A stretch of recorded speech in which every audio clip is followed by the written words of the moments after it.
치유하는 예수.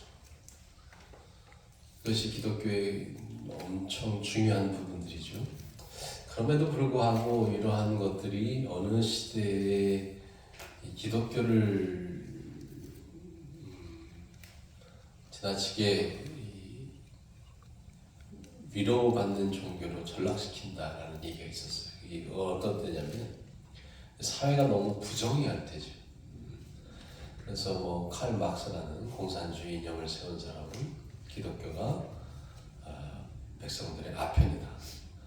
그러니까 뭔가 위로해주고 그냥 그래 너희 하나님이 위로하셔 이런 것만 가지고 진짜 위로가 되겠느냐. 그러면서 사회 결국 인간에게 위로가 필요한 이유가 뭐죠? 상처를 많이 받아서 위로가 필요한 거죠. 그 상처를 주는 이 사회의 불이함, 이걸 해결하지 않고는 계속 상처는 지속될 수밖에 없고, 그래서 결국 종교는 아편처럼 사람을 진짜 치유하는 게 아니라 계속 그것에 멈춰버리게 하는 것이 되는 거 아니냐라는 이제 비판적인 태도를 취하게 된 거죠. 분명히 위로는 기독교의 가장 핵심적인 가치인 것은 저는 분명하다고 생각합니다. 사람들이 신을 만나는 중요한 통로는 위로예요. 또는 누군가에게 사랑을 경험하는 이유도 다 거기에 있죠. 누군가가 큰 위로가 될 때 그 사람에게 더 큰 사랑을 느끼게 되고 의지하게 되는 것이죠. 근데 우리가 경험을 했지만 슬픔을 당할 때 아유 슬프겠네 라고 해서 슬픔이 사라지지 않잖아요. 그렇죠? 근데 그런 거 있죠. 내가 어떤 억울한 일을 당했어요. 불의에 의해서. 근데 누군가가 그 불의를 잘 이겨나간단 말이에요. 응? 위험을 무릅쓰고 그러면 그게 위로가 됩니다. 야, 세상에는 저렇게 우리를 억압하고 세상의 방식으로 우리의 상처를 준 사람만 있는 게 아니구나. 자기가 상처를 받더라도 꿋꿋하게 이렇게 살아가는 사람이 있구나. 그 한 사람을 발견할 때 우리는 엄청난 위로를 얻거든. 그러니까 위로라는 방식이 단지 슬프겠다만은 아니라는 것을 우리가 인식해야 된다는 거예요. 우리가 하나님에게 위로받는 이유도 사실 하나님이 그래 안 됐어 그래서 위로받는 게 아니에요. 하나님은 가난한 자를 사랑하시고 억울한 일 당한 사람을 사랑하시고 애통하는 사람을 사랑하시고 우리같이 죄 짓지 않았지만 힘이 없어서 당하는 어려움의 사람을 귀하게 여기시고 이런 정의로움이 있다는 것을 알기 때문에 우리가 위로가 돼요. 그분이 괜찮아 라고 할 때 위로가 되는 거죠. 아무런 그런 힘도 없이 세상의 방식대로 살아가는 가치가 우리에게 위로가 되는 것은 아니라는 거죠. 그래서 우리가 이런 좀 통전적으로 바라보면 위로라는 개념이 어떤 것인지 더 잘 알 수 있지 않을까. 가끔 하나님은 자신을 닮은 사람들을 세상에 보내서 욕망으로 치닫고 악으로 치닫는 세상에 작은 빛을 비춰줍니다. 그래서 사람들은 그래 저렇게 살아야 되는 거 아닐까? 그러면서 뭔가 인간답지 못한 이 세상의 삶에서 희망이라는 것들을 이제 조금씩 보게 됩니다. 마찬가지 이런 것들이 위로가 되는 것이죠. 요즘 헌법재판관인 문영배 재판관을 통해서 누가 조명이 됐냐면 이제 김장하라시는 분이 이제 조명받기 시작했습니다. 물론 전에 다큐멘터리가 만들어지긴 했는데 그냥 소수의 사람들만 알고 있다가 그 문영배 재판관이 그 김장하라는 사람의 장학금을 받고 살았고 또 그 단지 도움을 받는 것만이 아니라 그걸 보면서 그 사람의 삶을 살아내야겠다라는 그런 의지들 그런 것들을 실현하고자 애쓴 그런 사례들이 쭉 나오면서 그 사람이 다시 주목받기 시작했고 옛날에 만들어졌던 그 다큐멘터리가 다시 상영되기 시작했다고 합니다. 저도 안 봤었어요. 전에 이제 알긴 알았는데 다시 한번 다 보진 못했고 이게 스킵하면서 그분이 하는 말들만 이렇게 봤습니다. 봤더니 그분이 이제 대부분 옛날 그렇죠. 어려운 환경에 의해서 교육을 이제 충분히 받지 못하고 중학교 정도 나오신 것 같아요. 근데 이제 한의원 가서 일을 하는 거죠. 한약방, 옛날에는 한의원이구나 한약방이죠. 한약방에서 일을 하다가 그가 이제 성인이 되기 바로 전에 한약방 자격증 같은 것이 국가에서 생긴 거예요. 근데 그가 그 20세가 되기 전에 시험관이 붙었어요. 근데 알고 봤더니 옛날에 이제 체기가 이제 정확하지 않았어요. 원래 미성년자는 하면 안 되는데, 근데 이제 다음에 이제 어른이 된 다음에 자격증을 줬다고 합니다. 그래서 그분이 말하기를 그것은 나에게 하여튼 천운 같은 기회였다. 그래서 그 사람이 이제 이 젊은 나이에 20세에 이제 한약방 이제를 열 수가 있었던 거죠. 옛날 한약방하고 다 나이 든 사람들이 주로 경력에 의해서 하는 건데, 이분이 되게 이제 그 경력이라는 것이 주는 것이 뭐냐면, 이 사람은 뭔가 한약에 대해서 너무 잘 알고 그 경력이 있으니까 우리가 비싼 돈을 주고서라도 사 먹어야 돼, 이런 또 느낌을 주는 거잖아요. 명의 같은 느낌. 근데 이제 이 젊은 20대니까 그런 걸 주장할 수가 없죠. 이 사람이 어떻게 했냐면, 지금 이제 의료 책에서 말하는 수가, 그러니까 어느 정도의 그 약에 의해서 정확하게 그 어느 정도의 이제 그 수치만 붙여서 돈을 받는 거죠. 그러니까 당연히 한약재가 뭐 얼마나 비싸겠어요. 그러니까 싸고, 근데 나름대로 이제 효능이 있고, 그러니까 사람들이 막 각지에서 뭐라고 시작해서 직원이 10몇 명이 될 정도로 그 진짜 어마어마하게 돈을 버신 거예요. 그리고 나서 그가 이제 번 돈을 이제 사회 환원하기 시작했던 거죠. 그러면서 그가 하는 말이 왜 그런 일을 하셨습니까? 라고 했더니 이런 얘기를 했어요. 역시 생각이 깊은 사람은 좀 달라요.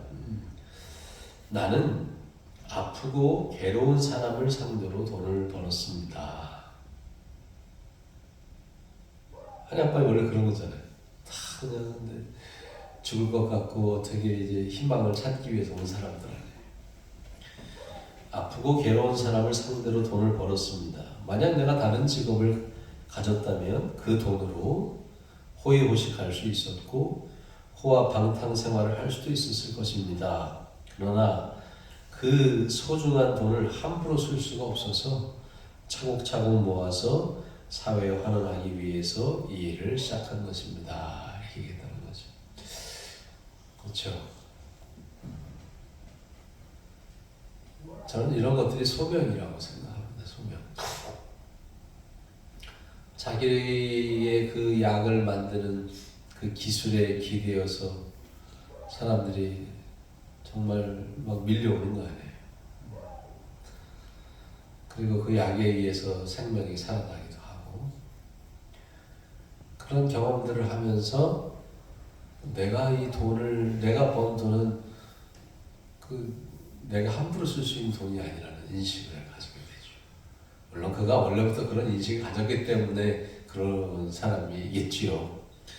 그래서 그는 그걸 사회 환원하기로 했고, 정말 모든 대기업 사람들이 하는 게 못지않게 정말 많은 사람들을 그 당시에는 특히 경상도 쪽이 진주였던 것 같아요. 안 한 사람이 얼마나 많았겠어요. 똑똑하지만 제대로 이제 공부를 못하는 사람들을 돕기 시작했고, 그래서 그 세대들이 이제 저희 세대였던 거죠. 저희 세대의 많은 좋은 사람들이 그의 도움으로 역할들을 할 수가 있었던 거죠.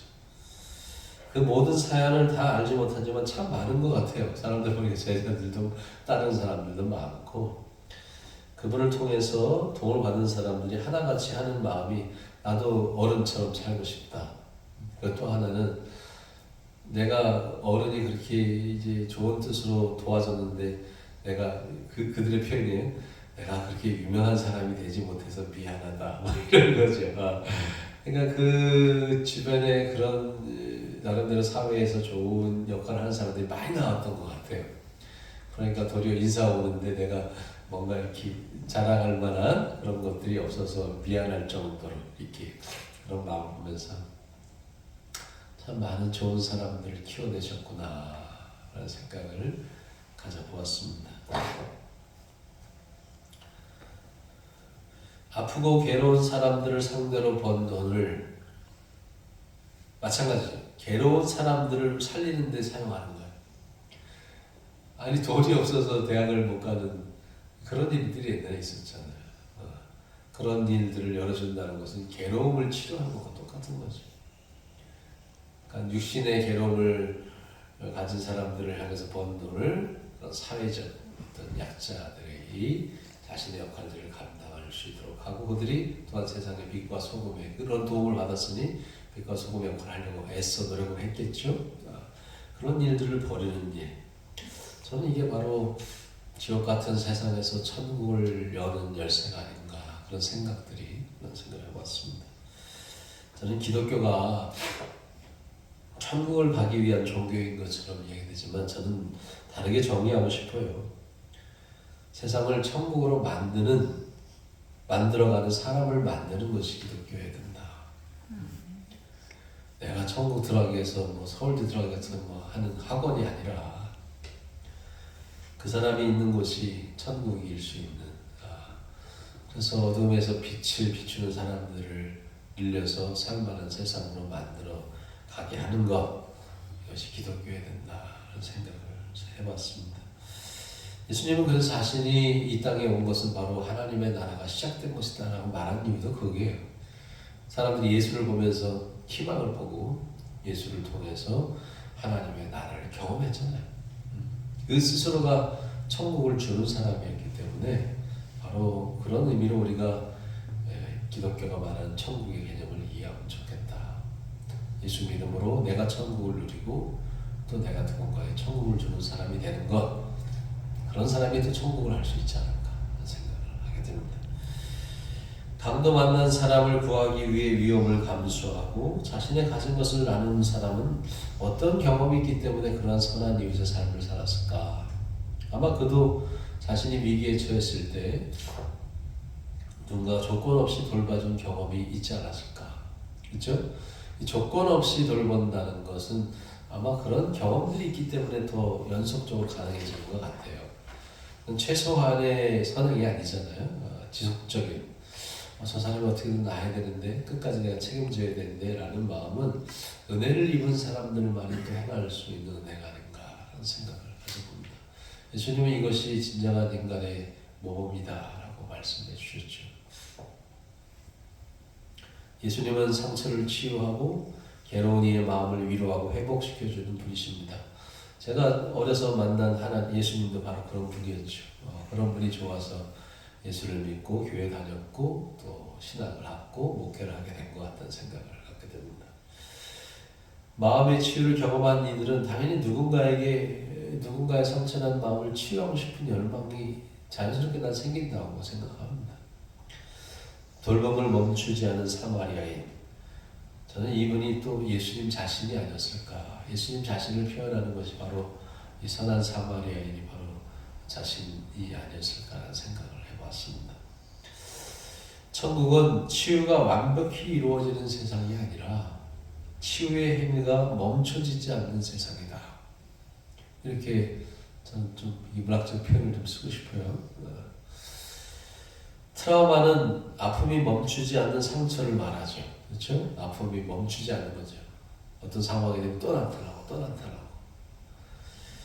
상처가 아물지 않는 이유는 그 사람의 그 어떤 부분이 계속 아물지 않고 계속 반복되는 이유는 그 부분이 가장 약한 부분이기 때문에 그래요. 사람마다 다 똑같이 나타나는 게 아니에요. 어떤 사람은 어느 부분에서 트라우마를 겪고 어떤 사람은 어느 부분에 트라우마를 겪습니다. 계속 반복된다는 것은 그것이 약하다는 이유예요. 우리 병이 발발하는 이유도 보면 그 부분이 가장 약한 거예요. 그래서 자꾸 재발을 합니다. 마찬가지로 우리의 인생에 있어서의 아픔도 비슷한 부분이 계속 반복적으로 재발을 해요. 다른 부분에서는 안 아픈데 꼭 그 부분에서 아파요. 그 이유는 그곳이 가장 내게 약한 부분이기 때문에 그런 것이죠.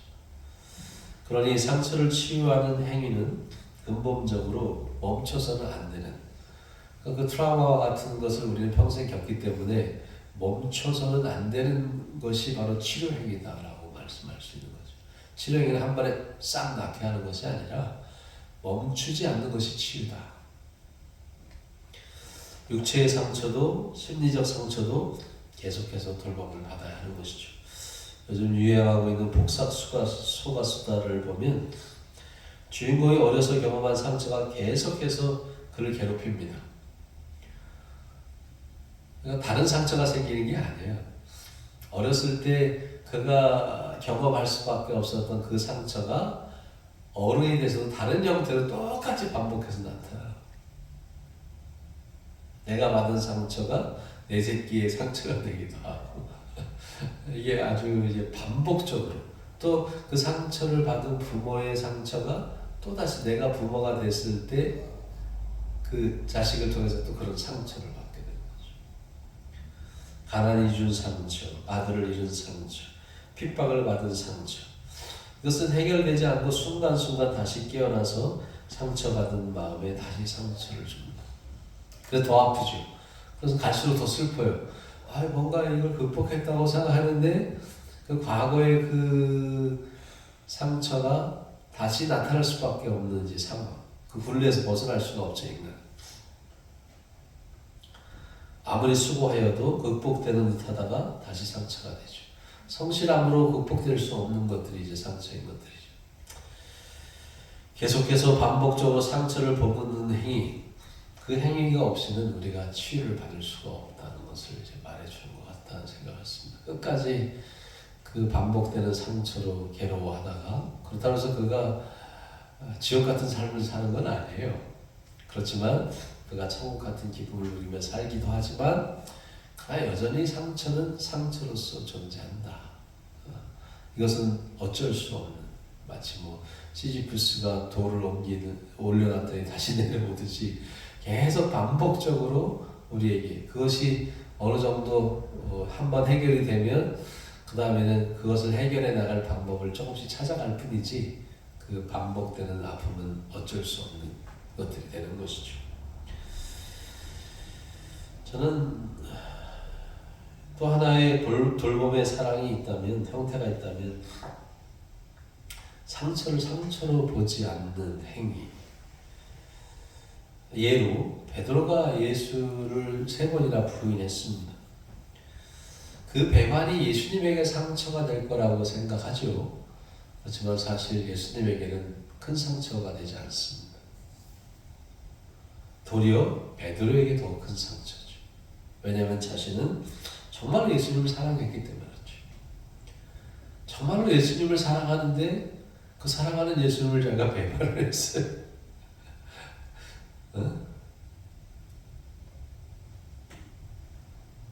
그거는 나를 사랑한다고 해놓고 저렇게 부인을 하지? 라고 하는 그것으로 인해서 예수가 받은 상처보다 더 큰 거예요. 내가 어떻게 이렇게 사랑한다고 해놓고 이렇게 배반할 수 있지? 자신의 전 존재를 걸고 목숨을 걸고서라도 예수를 지키겠다고 했던 자신의 전 존재가 무너지는 거죠.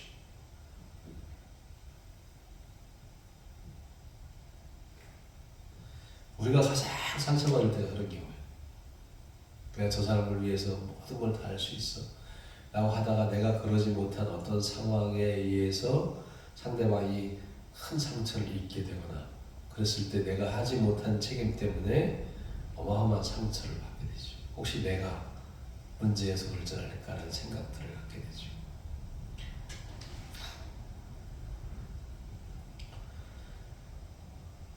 상처가 있었지만 예수는 분명 베드로가 자신을 떠나지 않을 것을 알고 있었고 앞으로도 사랑할 것을 알고 있었어요. 이게 중요합니다, 여러분.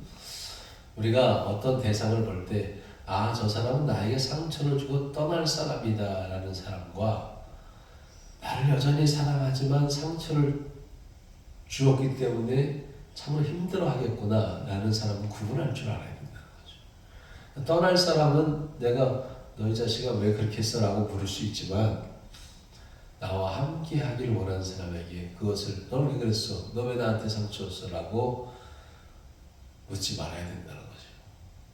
그래서 예수님은 묻지 않았던 거예요. 너 그렇게 호언장담하더니 네가 진짜 사랑하는 거야? 이런 질문을 해야 되는 거는 못된 거예요.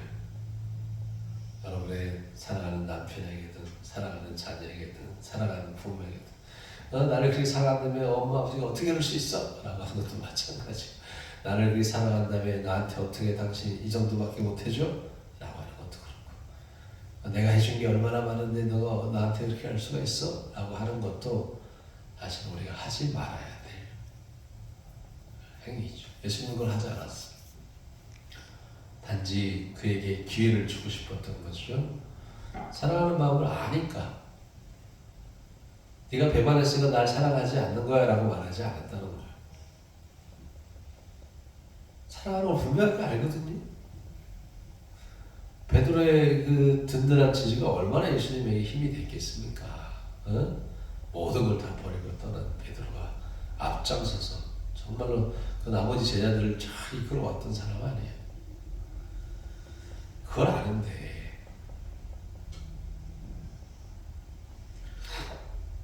그래서 예수님은 그에게 나는 너의 사랑을 의심해 라고 해서 나를 사랑하냐 묻는 게 아니에요. 우리는 맨날 의심해서 묻잖아요. 당신 나 사랑하는 거 맞아? 그런 의심이 아니라는 거예요. 너 나 사랑하지 않냐?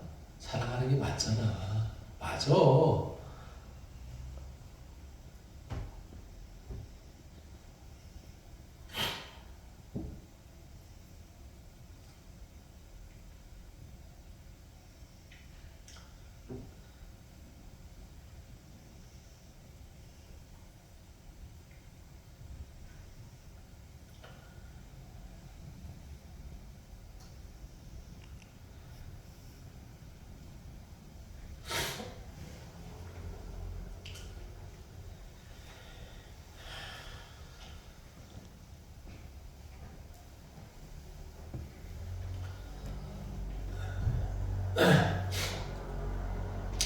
사랑하는 게 분명한데 질책이 무슨 의미가 있게.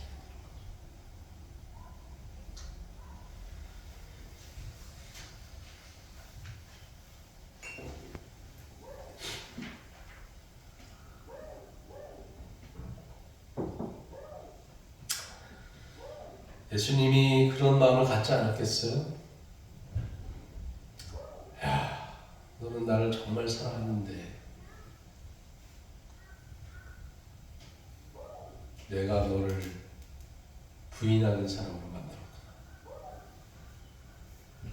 솔직히 그럴 수 있잖아요. 그렇죠? 정말 베드로 사랑했어요. 근데 예수님 때문에 목숨의 위협을 받았단 말이에요. 베드로가. 예수님이 십자가에 그 끌려가는 일이 없었으면 베드로가 이런 시험을 받았겠어요? 여전히 정말로 이 로마 병정들이 왔을 때 목숨 걸고 싸우려고 했잖아요. 근데 그 상황이 완전히 이제 예수는 이미 잡혀갔고 자신이 이 목숨을 걸고 지켜야 될 대상이 없어져 버린 거예요. 멘붕에 빠진 거죠. 그럼에도 불구하고 예수님을 이 어떻게 되나 지켜보려고 유일하게 갔던 사람이 베드로 아니겠습니까?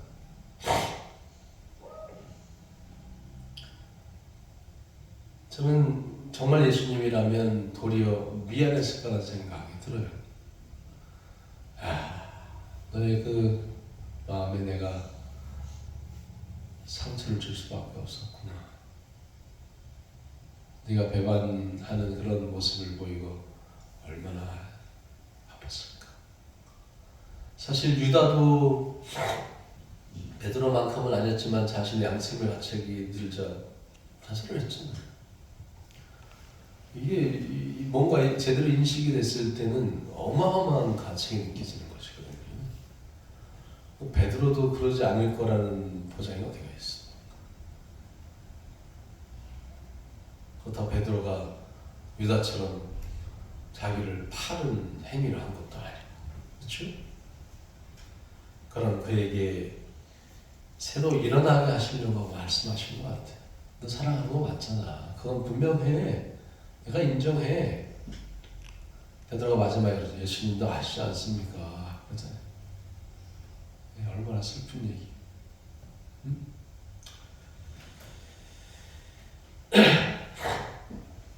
이 행위는 자녀를 사랑하는 부모가 결국 택할 수밖에 없는 저는 사랑의 방식이라고 생각합니다. 그렇게 사랑한다고 말해놓고도 자기가 먹고 싶은 과자 하나를 주기 싫어서 도리도리 하는 게 자녀죠. 그렇죠? 모든 걸 다 주고 야 그거 하나만 줘봐. 내가 너무 좋아하는 건데 이해가 안 되죠. 사실 이해가 안 돼. 그 하나 주면 10개 줄 건데 내가 당장 먹고 싶은 생각에 그 하나를 주기 싫어가지고 도리도리 하는 게 자식이란 말이죠. 근데 우리는 알죠. 도리도리 하는 그 자식이 나를 사랑한다는 걸 알죠.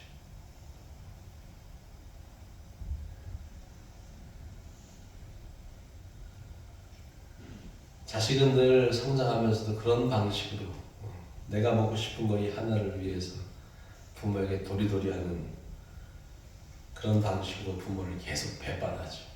계속 그럴 거예요. 우리 자식. 우리 재민이가 뭐 20만 원을 뭐 모아서 줬다? 나중에 2천만 원 빼먹을 거고 2억을 빼먹을 거고 그러고도 그것밖에 못 주냐고 그냥 막 그럴 거죠.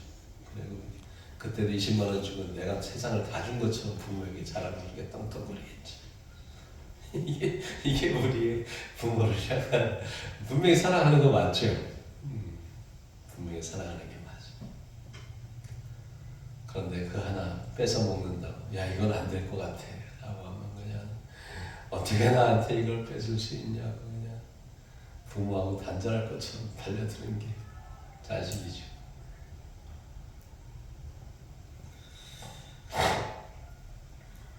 이런 방식의 배반에도 그들에게 여전히 존재하는 작은 사랑을 기대며 끊임없이 사랑하는 것이 부모의 사랑의 전도 방식이라고 생각합니다.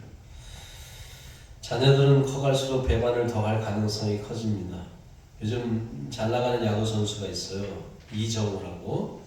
이종범의 아들이죠. 우리는 이종범이 대단하다고 생각하는데 이제 더 아들이 더 유명해졌습니다. 그래서 아버지가 가서 부러워하고 있어요. 나도 저렇게 할 수 있었을 텐데 막 그러면서 부러우면서 또 자랑스럽고 막 그런가 봐요. 이정우가 어렸을 때 초등학교 때부터 계속 아버지한테 아버지 이 야구 잘하는 법 좀 가르쳐 주세요. 아버지 잘하잖아요. 그때 아버지는 야 내 기술은 이건 어른이 돼서나 배울 수 있는 거야. 너는 초등학교 고등학교 때는 기본기를 배워야 돼. 그거는 너의 이제 코치 선생님들이 제일 잘 가르쳐 주는 거야. 그러니까 아들 입장에서 얼마나 서운했겠어요. 내가 그 아버지 기술을 좀 배우면 초등학교, 고등학교 때 쉽게 막 천재적 타자가 될 텐데.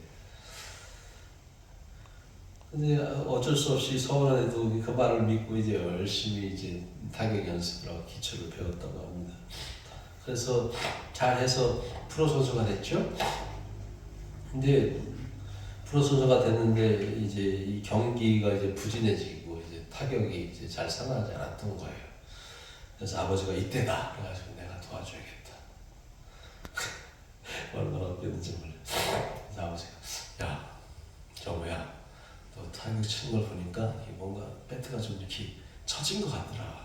응? 좀 올려쳐야 돼. 아들이 어떻게 반응했을까요? 아 아버지 정말 감사합니다. 나에게 이제야 그 비법을 가르쳐 주시는 거죠. 그랬을까요? 아들이 뭐랄게요?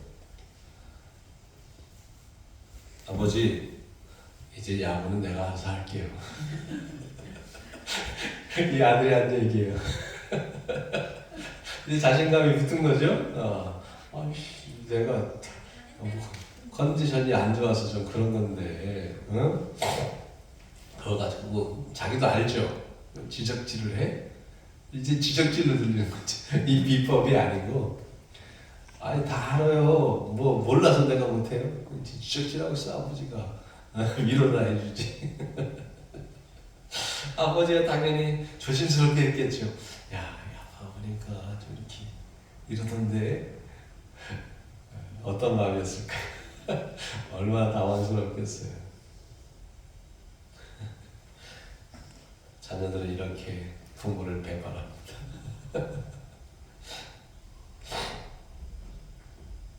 근데 자세히 들어보면 아이고 그 자식 얼마나 힘들었을까. 그렇게 잘 나가다가 프로에 와가지고 이렇게 조금 이렇게 잘 안 되면 얼마나 낙심돼서 자기 경험도 있겠죠. 자기도 그런 경험들 안 했겠어요. 그 경험을 통해서 또 열심히 해서 그걸 극복해냈겠죠. 하지만 그 과정이 얼마나 힘들었겠습니까? 배반이라고 생각하기보다는 참 마음이 아프겠구나 그런 생각이 들겠죠. 더 보듬고 사랑해 주어야 할 상처받은 아들로 보였을 것이죠.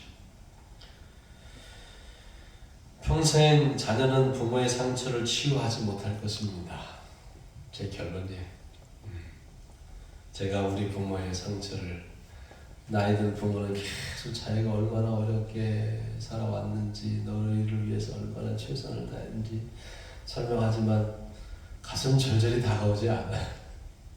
아 그래 참 열심히 사셨구나 수고하셨구나. 자식이 아파하는 것만큼 아프지 않습니다.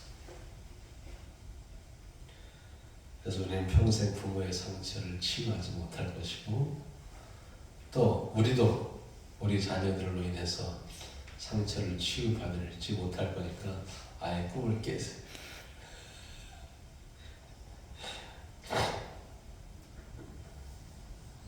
끝없이 죽을 때까지 우리는 자녀에게 상처를 받을 것입니다.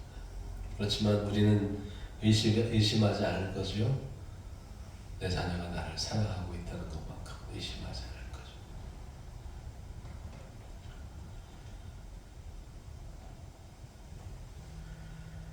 강도 만난 자를 치유하고 보상보다는 그의 안전을 기뻐했던 선한 이유처럼 우리의 돌봄은 조건 없이 계속 되어야만 하는 것이죠. 그것이 저는 부모의 사명이다라는 생각을 가져봅니다. 돌봄은 그리스도인의 사명이고 끊임없는 돌봄은 부모의 사명입니다. 물론 인간을 향한 하나님의 사명이기도 하죠. 하나님도 끝없이 상처받으며 우리를 사랑하죠. 우리가 하나님의 상처를 치유할 수 있을까요? 우리가 예수 그리스도의 십자가의 상처를 치유할 수 있을까요? 우리가 범인이죠. 끝없이 정의로운 하나님을 불의로 배반하고 위로의 하나님을 원망하고 우리는 끝없이 상처를 주는 존재이지만 그러나 우리는 여전히 하나님을 인해서 위로를 받고 하나님을 인해서 절망적인 그 순간에 가장 큰 빛을 보는 그래서 끝없이 돌보는 하나님의 은혜를 받는 사람인 것은 분명한 것이죠. 그러니 우리도 내리 사랑을 할 수밖에 없는 것이고 하나님의 주시는 상처의 치유를 받아야 될 것입니다. 자식이 우리를 치유하지 못할 것입니다. 그러나 우리에게 하나님이 있죠. 변함없이 끝없이 우리가 자식을 사랑하는 것보다 더 우리를 치유하시고 돌보시고 이끌어 주시는 것을 정확하진 않지만 우리는 인식하고 있고 경험하고 있고 그래서 이렇게 하나님을 찬양하고 믿고 의지하는 것이죠.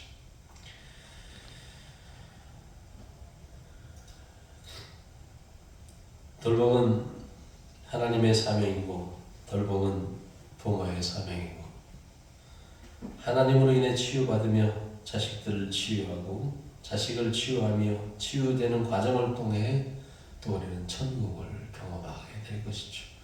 돌봄은 피곤함이 아니라 그 치유되는 과정을 통해 또다시 내가 치유되는 경험을 하는 천국의 경험이라고 생각합니다. 여러분이 애써서 누군가의 아픔을 계속 돌보고 그가 회복됐을 때 느끼는 그 기쁨 하나님도 그것을 기뻐하실 것이고 우리도 그런 기쁨을 충만하게 경험하게 될 것이니까 돌봄을 멈추지 마십시오. 배반한다고 사랑을 의심하지 마시고 사랑은 분명 존재합니다. 하나님도 돌봄을 멈추지 않겠다고 하니 우리도 돌봐야 할 사람을 돌보는 사명을 멈추지 않는 그리스도의 사람들 되시기를 간절히 축원합니다. 축원합니다. 하나님 아버지 감사합니다. 감사합니다. 우리가 당신 오인에 치유받지 못했다면, 당신의 위로가 늘 우리 곁에 있다는 것을 경험하지 못했다면, 우리가 어떤 희망으로, 어떤 큰 사랑으로 누군가를 사랑하고 끝없이 돌볼 수 있을까요? 하나님, 우리에게 그 경험을 주시니 감사드립니다. 그 은혜로 우리도 은혜를 베푸는 자가 되게 하여 주시옵소서. 사랑하기 때문에 더 아파할 수밖에 없는 자녀들의 배반을 잘 견뎌내며 그들의 사랑을 의심하지 말고 살아가는 일에 최선을 다할 수 있도록, 그리고 그 이후에 우리에게 주어질 하나님의 나라를 경험할 수 있도록 도와주시옵소서. 감사하며 예수님의 이름으로 기도하옵나이다. 아멘.